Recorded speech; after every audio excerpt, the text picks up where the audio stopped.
And Israel may be on the brink of an all-out war with Hezbollah in the north as it is continuing its operation in Gaza against Hamas. Is a multi-front war imminent? Joining us now to discuss the security situation on day 261 of the war is Brigadier General in the Reserves Amir Avivi, founder and CEO of the Israel Defense and Security Forum. Thank you for joining us. My pleasure. So we're seeing attacks against Israel from multiple fronts, the north, Gaza, even from Judea and Samaria or the West Bank. Let's start with the north, major escalations there. Is war with Hezbollah truly imminent? I'm afraid so. I think it's imminent due to lack of American leadership, due to lack of willingness of posing a credible military threat on Iran or Hezbollah, and bring together the international community to really force Hezbollah, according to Resolution 1701, to withdraw from South Lebanon. Nothing of this sort is happening, and therefore Israel really has no choice but to go to war, to push Hezbollah militarily out of South Lebanon, and to really inflict huge damage to all the capabilities of Hezbollah all over Lebanon.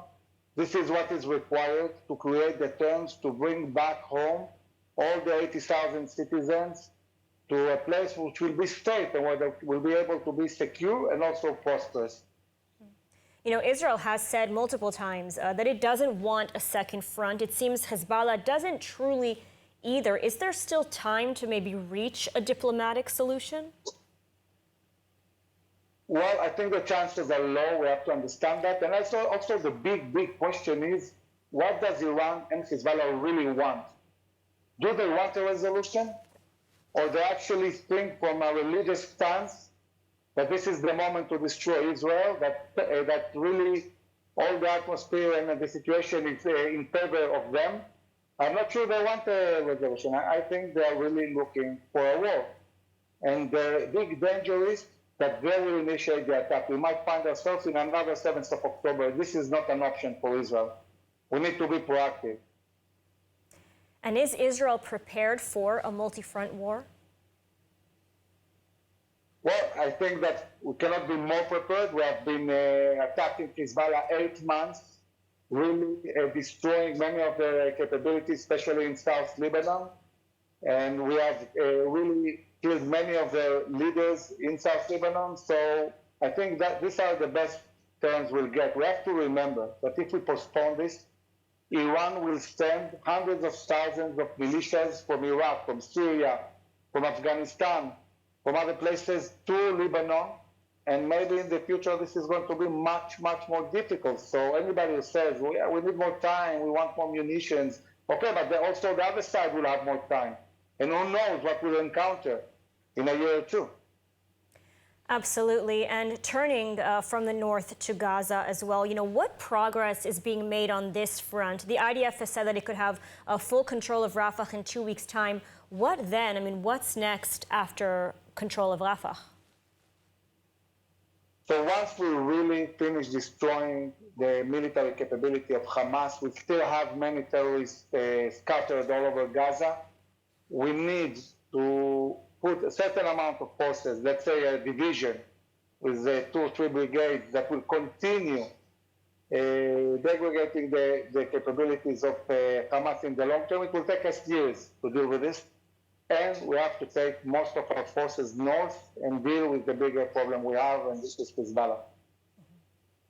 And there's been a very public spat between Prime Minister Benjamin Netanyahu and U.S. President Joe Biden over arms, over the Rafah and Gaza, and now, of course, with Hezbollah. What is your assessment of this? Gallant, of course, on his way to the United States to try and ease tensions and secure American support. So, what is your assessment of this situation? And can Israel go it alone against Hezbollah? Well, I think it's obvious that it's crucial that the U.S. will send us everything we need to sustain such a big war. This is an existential war for Israel, and therefore it's inconceivable that the administration will withhold capabilities from Israel. And I think that this is the message the Prime Minister conveys. So on one hand, we have to say very clearly that This is something that we cannot accept. On the other hand, of course, we need the help and we need good relations with the administration. And I think that they understand that we are on the verge of a huge war, and they have stated they are going to help Israel with everything Israel needs to win a war against Hezbollah. And, I also want to turn to Judea and Samaria. There's also the security threat there from within Israel. How big of a security challenge is this front for Israel? Well, for the last 8 months, we have apprehended thousands of terrorists. The IDF is operating daily in all cities in Judea and Samaria. So I think this area is overall under control. Now, I think it's crucial in this sense that Israel will be proactive. When our enemies see a resolute country, when we are strong and united, they are deterred and they are afraid to challenge us. But if they see us hesitating, if we are not going all the way to destroy Hezbollah, then they might feel also like Iran that we are weak, and they might really attack us fiercely also from Judea and Samaria.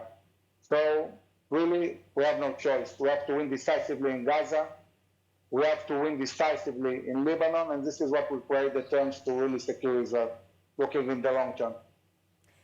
All right, Amir Avivi, thank you so much for your analysis today. Thank you very much.